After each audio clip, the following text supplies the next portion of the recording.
Good, oh sorry.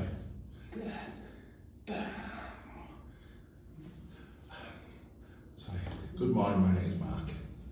Morning, Mark. How are you doing? My name's Tamsin.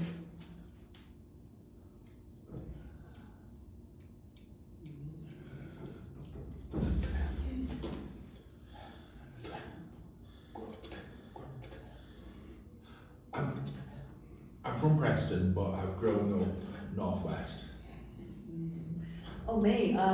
So I live in Preston now, but originally I was from Cornwall, but I've lived all over, Essex, Coventry, also America, and then I came here about 7 years ago.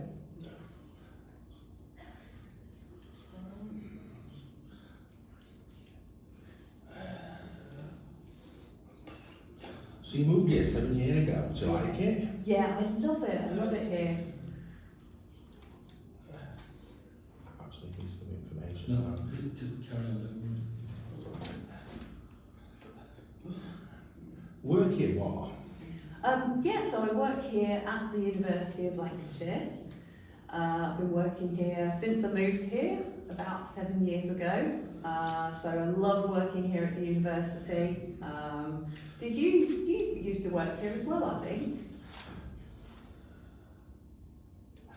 Yes, I did. I worked here before. I was teaching ESL for 7 years. I left in 2012. Oh, 2011. I retired. It feels like a long time ago, 2011, since I retired. A long time. Time was going by very fast.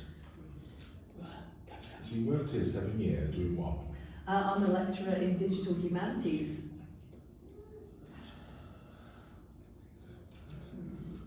What's digital humanities? So it's a whole range of things. So I teach quite a variety of things. On the one hand, I teach students a lot about digital tools and technologies. So what sorts of digital tools and technologies can they use for their studies, for their research? And then on the other hand, I sort of get them to think about how has the digital world changed our society? So we might be thinking about things from like a political point of view or a sociology point of view, and just getting the students to apply their kind of critical thinking to the digital world and think about, well, how's this changed and what's going on? Do we communicate differently? All those sorts of things. You may have seen a lot of those changes in the deaf world because of the way people communicate now using video technology. Is that something that you've found that's changed?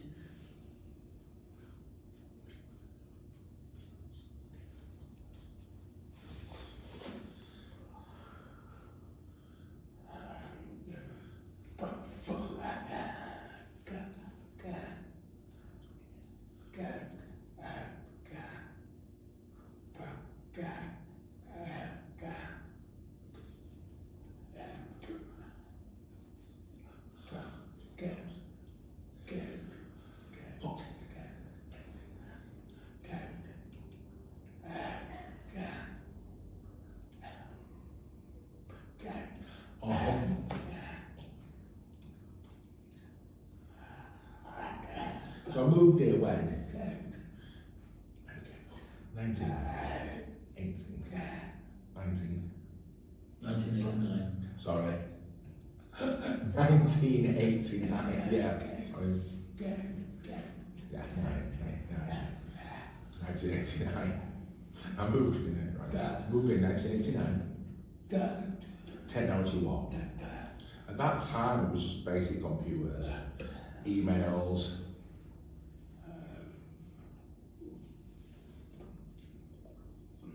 Google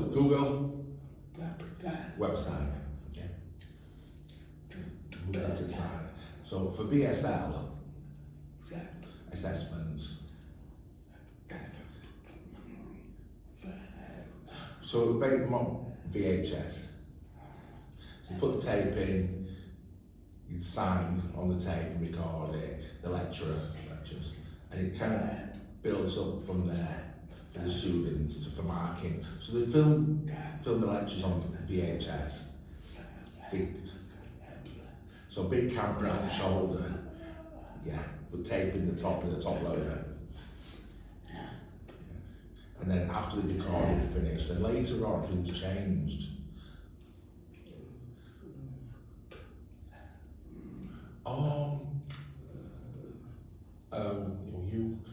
UBS, yeah, UBS Leeds. Thought about it, they were quite heavy, so things got smaller. So now, it's like the iPad there, or, yeah, so there's no leads to trip over. So things have actually changed. So a long time ago, yeah. iPhone. So before it was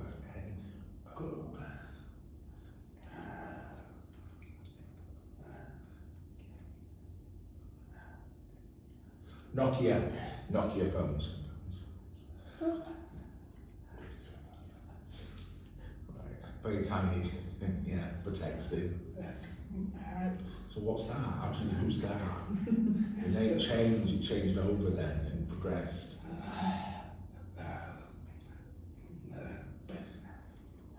Yeah, so now broader, things are broader. Websites, Facebook, Instagram, different. But very long time we're very limited. And now it's all broader. Yeah. So a long time ago, Def used to go to the BSL students used to go to the library to read, sign things themselves, BSL.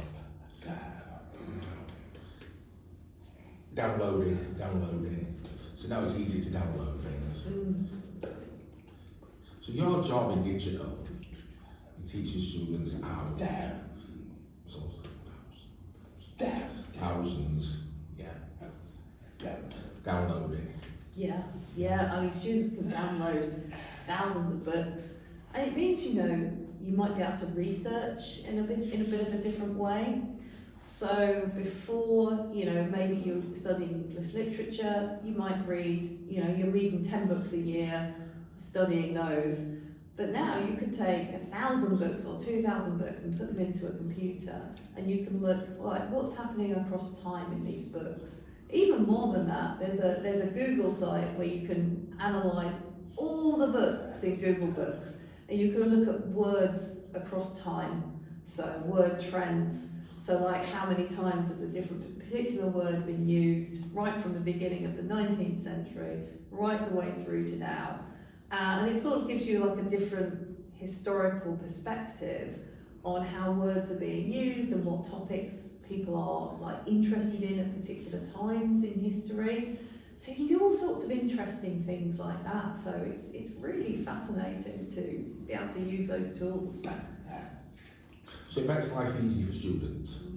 I think it does and it doesn't. So yeah, we can do things like that, but I think it's much more difficult for students to understand, what's a good piece of information and what's a bad piece of information. So when I was a student back in the 1990s, I went to my lecture and my lecturer gave me a piece of paper and it had a list of books on it, and they said, go to the library, get these books, and those are the good things to read. And you knew they were good because your lecturer had chosen them, the library had chosen them, and you didn't tend to use, the internet existed, but you didn't really use it for university work. Whereas now, students, we can still send them to the library to get good books, but they can also just hop on Google and they can Google their topic, and they might get a website that isn't well researched. It might even be fake or false information, and we have to teach them how to work out what kind of information is good and what kind of information is bad. And it's all coming through the same screen, so it's a very different experience than, how it was before. So it's important for students to learn what's there, Yeah, absolutely. to make sure that they're aware what's real and what's not. Yeah.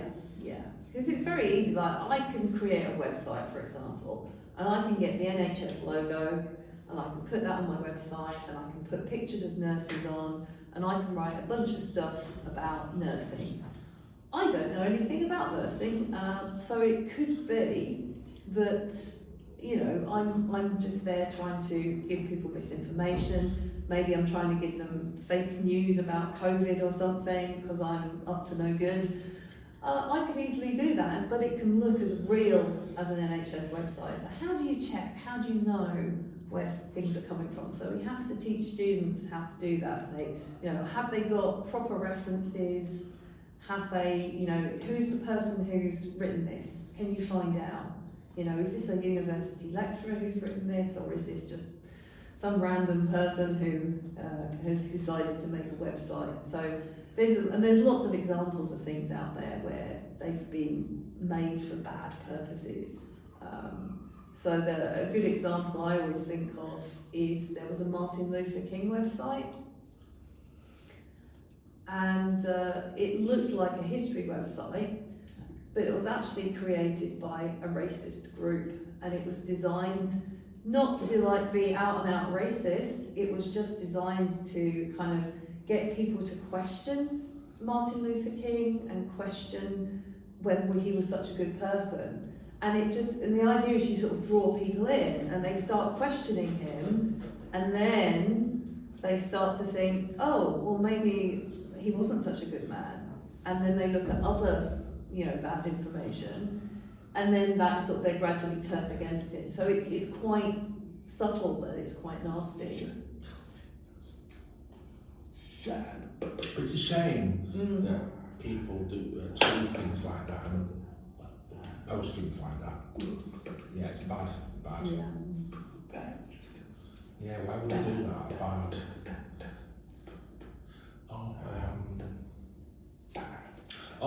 Yeah, to take people in, it's fake.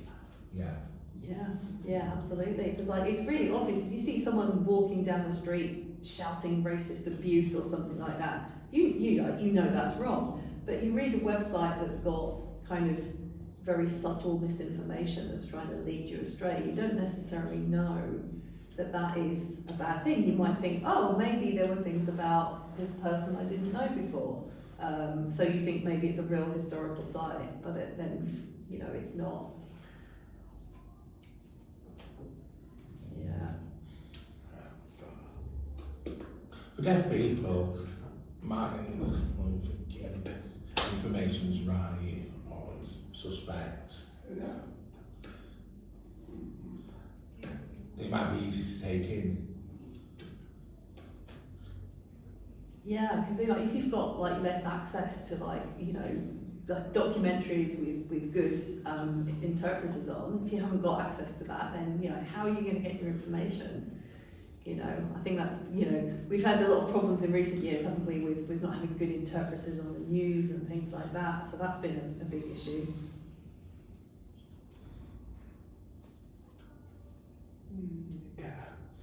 So, now with AI, when you're looking back, yeah, AI, something new, developed, and it spreads fast. Yeah, startup, very all over the world, very fast, and it looks perfect. Yeah, AI can be very dangerous.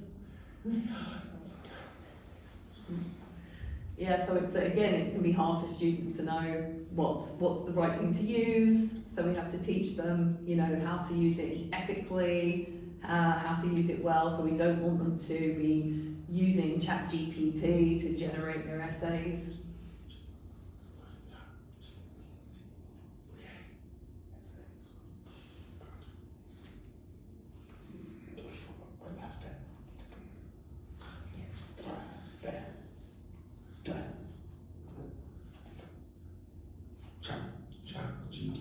Is ChatGPT useful?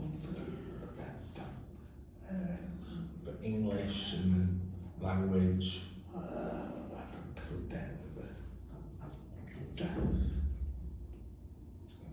ChatGPT, will it help writing things English? Yeah, I think it can do. So I think there are good sides and bad sides. So, you know, if we want students to write, you know, do their own reading, write their own essays, but there could be occasions where, you know, if English isn't someone's first language, you know, for, you know, if you're deaf or if you come from another country, it can help you perhaps to polish your English. So there could be useful things there. I think particularly if you're in like academia where lots of things are written in English. So if your first language isn't English, you can be excluded from the academic conversation. Whereas, you know, using a tool to help polish your English, if it's your research and you've done really good research, you want to be able to share it with people. But it can be really hard to get into academic journals. So.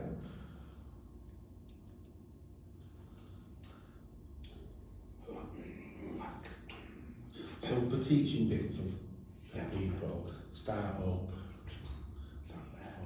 years, learning, ready for second and third year. So for research, it's important. So deaf BSL learning, what's difficult? Did I get it wrong? Oh, sorry. Deaf BSL students included in learning.